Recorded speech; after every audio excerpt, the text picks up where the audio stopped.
তুই এরকম মুখে মুখে তর্ক করিস কেন? একটু ভদ্রভাবে থাকতে পারিস না? দেখ, তুই যদি আমার সাথে এরকম উল্টাপাল্টা কথা বলিস না, উল্টাপাল্টা ব্যবহার করিস, তোর কোনো কথা আমি শুনবো না বলে দিলাম। তুই আমার বউ না? তুই আমার কথা না শুনে কার কথা শুনবি? আর তুই কোন সাহস আমার তুই করে কথা বলতেছিস? তুই যে সাহস নিয়ে তুই তাকারি করে বলছিস, আমিও সেই সাহস নিয়েই বলছি। তুই আমারে তুই তাকারি করবি তো আমি তোরে তুই তাকারিই করব। বিয়ের আগে যে এত জীবন তোর আমি তুই করে বলছি তখন তো কোনো সমস্যা হয় নাই। দুদিন ধরে বিয়ে হইতে না হইতে এখন তুই করে বলা তো তোর সমস্যা হইতেছে? দাঁড়া, আমি খালার কাছে আজকে বিচার দিব। তুই খেলে আমার সাথে খ্যাচ খ্যাচ করতেছিস, বুঝছস? তোর বিয়ে করাটা আমার ভুল হইছে। বিচার দিবি? দে, বিচার দিলে ঘোড়ার ডিম হবে। দে বিচার দি।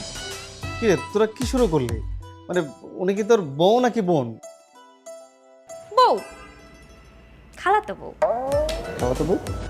জি, ওনার খালার মেয়ে, আমি খালার মেয়েকে বিয়ে করেছে, তাই খালাতো বউ। তোর না এখানে ডাকাটা আমার ভুল হইছে। যা এখান থেকে, ভাগ ভাগ এখান থেকে। কি রে, তুই আমাকে পানি ছিটাইলি কেন? দাঁড়া, তোর দেখাইতেছি মজা। তুই খালা, তোমার ছেলে আমাকে মেরে ফেললো।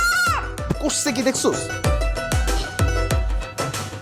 জীবন, তোর জীবন একদম শেষ। খালাতো বোনকে বিয়ে করছিস না, তোর জীবন একদম তেজপাতা হয়ে যাবে। একদম পুরা ঝালাপালা তোর জীবন।